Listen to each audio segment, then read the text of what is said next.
ಪ್ರೀತಿಯುಳ್ಳ ದೇವಜನರೇ, ನಿಮ್ಮೆಲ್ಲರಿಗೂ ಯೇಸು ಕ್ರಿಸ್ತನ ಶ್ರೇಷ್ಠವಾದ ನಾಮದಲ್ಲಿ ವಂದನೆಗಳು. ಶಾಲೋಮ್, ನಿಮಗೆ ಸಮಾಧಾನವಾಗಲಿ. ಈ ದಿನ ದೇವರ ವಾಕ್ಯದ ಜ್ಞಾನಕ್ಕಾಗಿರುವಂಥ ವಿಷಯ ಕ್ರಿಸ್ತ ನಂಬಿಕೆ ಕಾಪಾಡಿಕೊಳ್ಳಿರಿ. ಅದಕ್ಕೆ ಆಧಾರವಾಗಿ 2 ತಿಮೋತಿ ಬರೆದ ಪತ್ರಕ್ಕೆ 4ನೇ ಅಧ್ಯಾಯ 7ನೇ ವಚನ. ಶ್ರೇಷ್ಠ ಹೋರಾಟವನ್ನು ಮಾಡಿದ್ದೇನೆ, ನನ್ನ ಓಟವನ್ನು ಕಡೆಗಾಣಿಸಿದ್ದೇನೆ, ಕ್ರಿಸ್ತ ನಂಬಿಕೆಯನ್ನು ಕಾಪಾಡಿಕೊಂಡಿದ್ದೇನೆ. ಅಪೊಸ್ತಲ ಪೌಲನ ಜೀವಿತದಲ್ಲಿ ಒಂದು ಮುಖ್ಯವಾದ ಸಂಗತಿ ಏನು ಎಂಬುದಾಗಿ ಕೇಳಿದ್ರೆ ಅವನು ಹೇಳ್ತಾನೆ, ನಾನು ಕ್ರಿಸ್ತ ನಂಬಿಕೆಯನ್ನು ಕಾಪಾಡಿಕೊಂಡಿದ್ದೇನೆ. ನೋಡ್ರಿ, ನಂಬಿಕೆಗೆ ವಿರೋಧವಾಗಿ ಅನೇಕ ಶೋಧನೆಗಳು, ಹೋರಾಟಗಳು ಬರುತ್ತದೆ. ಆದರೆ ನಾವು ಕ್ರಿಸ್ತ ನಂಬಿಕೆಯನ್ನು ಕಾಪಾಡಿಕೊಳ್ಳುವವರಾಗಿರಬೇಕು. ಈ ಲೋಕದ ಓಟದ ಅಂತ್ಯದಲ್ಲಿ ನಾನು ಕ್ರಿಸ್ತ ನಂಬಿಕೆಯನ್ನು ಕಾಪಾಡಿಕೊಂಡಿದ್ದೇನೆ ಎಂದು ಹೇಳುವುದೇ ನಮಗೆ ಒಂದು ಜಯಧ್ವನಿಯಾಗಿರಬೇಕು. ಕೆಲವರ ಆರಂಭ ಚೆನ್ನಾಗಿರುತ್ತೆ, ಮುಕ್ತಾಯ ಚೆನ್ನಾಗಿರೋದಿಲ್ಲ. ಕೆಲವರು ಆರಂಭದಲ್ಲಿ ನಂಬಿರ್ತಾರೆ, ಆ ನಂಬಿಕೆಯನ್ನು ಕಾಪಾಡಿಕೊಂಡಿರುತ್ತಾರೆ. ಆದರೆ ಹೋಗ್ತಾ ಹೋಗ್ತಾ ಆ ಕ್ರಿಸ್ತ ನಂಬಿಕೆಯನ್ನು ಬಿಟ್ಟು ಅವರು ಹಿಂಜಾರಿ ಹೋಗಿಬಿಡುತ್ತಾರೆ. ನೋಡ್ರಿ, ನಮ್ಮ ಜೀವಿತದಲ್ಲಿ ಹೋರಾಟಗಳು ಬರುತ್ತಾನೇ ಇರುತ್ತದೆ. ಒಂದು ಕಡೆ ಪ್ರಪಂಚದ ಆಸೆ, ಇಚ್ಛೆಗಳು, ಇವೆಲ್ಲವುಗಳ ಮಧ್ಯದಲ್ಲಿ ನಾವು ಕ್ರಿಸ್ತ ನಂಬಿಕೆಯಲ್ಲಿ ನೆಲೆಗೊಂಡು ಸ್ತೋತ್ರ, ಏನೇ ಆದರೂ ಸಹ ನಾನು ದೇವರನ್ನು ಬಿಟ್ಟು ಅಗಲಿ ಹೋಗುವುದಿಲ್ಲ, ನನ್ನ ನಂಬಿಕೆಯಲ್ಲಿ ಸ್ಥಿರವಾಗಿರುತ್ತೇನೆಂಬುದಾಗಿ ನಮ್ಮ ಜೀವಿತದಲ್ಲಿ ಕ್ರಿಸ್ತ ನಂಬಿಕೆಯನ್ನು ಕಾಪಾಡಿಕೊಳ್ಳಬೇಕು. ಪ್ರೀತಿಯುಳ್ಳ ದೇವಜನರೇ, ಕ್ರಿಸ್ತ ನಂಬಿಕೆಯನ್ನು ಕಾಪಾಡಿಕೊಳ್ಳ್ರಿ. ಕ್ರಿಸ್ತಿಯ ಜೀವಿತದಲ್ಲಿ ಸೋತು ಹೋಗಬೇಡ್ರಿ, ಅವಿಶ್ವಾಸಕ್ಕೆ ಸ್ಥಳ ಕೊಡಬೇಡ್ರಿ.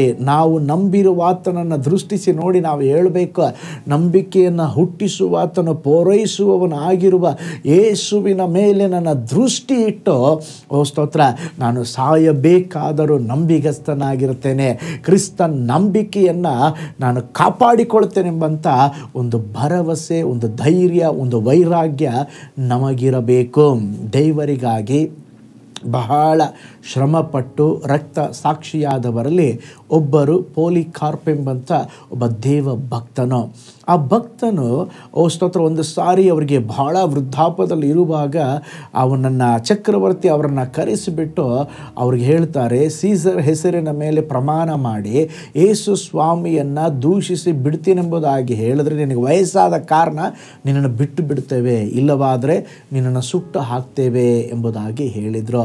ಆಗ ಆ ಭಕ್ತನು ಉತ್ತರ ಕೊಟ್ಟಿದ್ದೇನೆಂದರೆ, ನನಗೀಗ 86 ವರ್ಷಗಳು. ಓ ಸ್ತೋತ್ರ, ನನ್ನ ಜೀವಿತದಲ್ಲಿ ಇಷ್ಟು ವರ್ಷಗಳ ಕಾಲ ನನ್ನ ದೇವರು ನನಗೆ ಒಳ್ಳೆಯವರಾಗಿದ್ದರು, ನನಗೆ ಯಾವ ಕೇಡು ಮಾಡಲಿಲ್ಲ, ಯಾವ ಬಾಧೆಗಳು ನನಗೆ ಉಂಟಾಗಲಿಲ್ಲ. ಒಂದೊಂದು ಚಿಕ್ಕ ಚಿಕ್ಕ ಕಾರ್ಯಗಳಲ್ಲಿ ಕೂಡ ಅವರನ್ನು ನನ್ನ ಮೇಲೆ ಕೆತ್ತಿದ್ದಾರೆ, ಸಹಾಯ ಮಾಡಿದ್ದಾರೆ. ಆದುದರಿಂದ ನಾನು ಜೀವವನ್ನೇ ಕೊಡುವೆನು ಹೊರತು ಕ್ರಿಸ್ತ ನಂಬಿಕೆಯನ್ನು ಅಲ್ಲ ಗಳಿಯುವುದಿಲ್ಲ ಎಂಬುದಾಗಿ ಹೇಳಿದನು. ಅವನು ಹೇಳಿದ ನಂತರವಾಗಿ ಅವನನ್ನು ಸಜೀವ ದಹನ ಮಾಡಿ ಕೊಂದು ಹಾಕಿದರು. ನೋಡ್ರಿ, ಅದಕ್ಕೆ ಬೈಬಲ್ ಹೇಳ್ತದೆ, ಸಾಯಬೇಕಾದರೂ ಕ್ರಿಸ್ತ ನಂಬಿಕೆಯನ್ನು ನಾವು ಕಾಪಾಡಿಕೊಳ್ಳಬೇಕ್ರಿ. ಇವತ್ತು ಏನೋ ನಮ್ಮ ಊರಿನಲ್ಲಿ ಪ್ರಾಬ್ಲಮ್ ಇರ್ಬೋದು, ನಮ್ಮ ಬಂಧು ಬಾಂಧವರು ಏನೋ ಹೇಳ್ಬೋದು, ನೀನು ಯಾಕೆ ಚರ್ಚಿಗೆ ಹೋಗ್ತೀಯ, ಯಾಕೆ ಏಸು ಏಸು ಅಂತ ಹೇಳ್ತೀಯ ಎಂಬುದಾಗಿ ಅನೇಕರು ನಮ್ಮನ್ನು ಪರಿಹಾಸ್ಯ ಮಾಡಬಹುದು. ಅನೇಕ ಜನರು ಏನು ಮಾಡ್ತಾರೆ, ಇವೆಲ್ಲವುಗಳನ್ನು ನೋಡಿ ಕ್ರಿಸ್ತ ನಂಬಿಕೆಯನ್ನು ಬಿಟ್ಟು ಬಿಡುತ್ತಾರೆ. ಪ್ರೀತಿಯುಳ್ಳ ದೇವಜನರೇ, ನಾವು ಯೇಸುವನ್ನು ನಂಬಿದ್ದೇವೆ. ಯೇಸು ಸ್ವಾಮಿ ನಮಗೆ ಅಮೂಲ್ಯವಾದ ರಕ್ತವನ್ನು ಸುರಿಸಿ ನಮಗೆ ಬಿಡುಗಡೆಯನ್ನು ಕೊಟ್ಟಿದ್ದಾರೆ. ಒಂದು ಕಾಲಕ್ಕೂ ಕ್ರಿಸ್ತ ನಂಬಿಕೆಯನ್ನು ಬಿಟ್ಟು ಬಿಡಬೇಡ್ರಿ. ದೇವರನ್ನ ನಂಬ್ರಿ. ನಿಶ್ಚಯವಾಗಿ ನಮ್ಮ ಜೀವಿತದಲ್ಲಿ ಕೊನೆಯವರೆಗೂ, ಕಡೇ ಕಾಲದಲ್ಲಿ ನಾವಿದ್ದೇವೆ. ಹಾಲೆಲೂಯ. ರಕ್ಷಣೆ ಹೊಂದುವುದು ಬಹಳ ಸುಲಭ ರೀ, ಆದರೆ ಆ ರಕ್ಷಣೆಯನ್ನು ಕಾಪಾಡಿಕೊಳ್ಳುವಂಥದ್ದು, ಕ್ರಿಸ್ತ ನಂಬಿಕೆಯಲ್ಲೇ ನಿಲ್ಲುವಂಥದ್ದು, ಅದು ಶ್ರೇಷ್ಠವಾದ ಕಾರ್ಯವಾಗಿದೆ. ನಾವು ದೇವರ ಹತ್ರ ಬೇಡಿಕೊಳ್ಳೋಣ, ಸ್ವಾಮಿ, ಕ್ರಿಸ್ತ ನಂಬಿಕೆಯಲ್ಲೇ ನಾನು ದೃಢವಾಗಿರಲಿಕ್ಕೆ ನನಗೆ ಕೃಪೆ ತೋರಿಸ್ರಿ.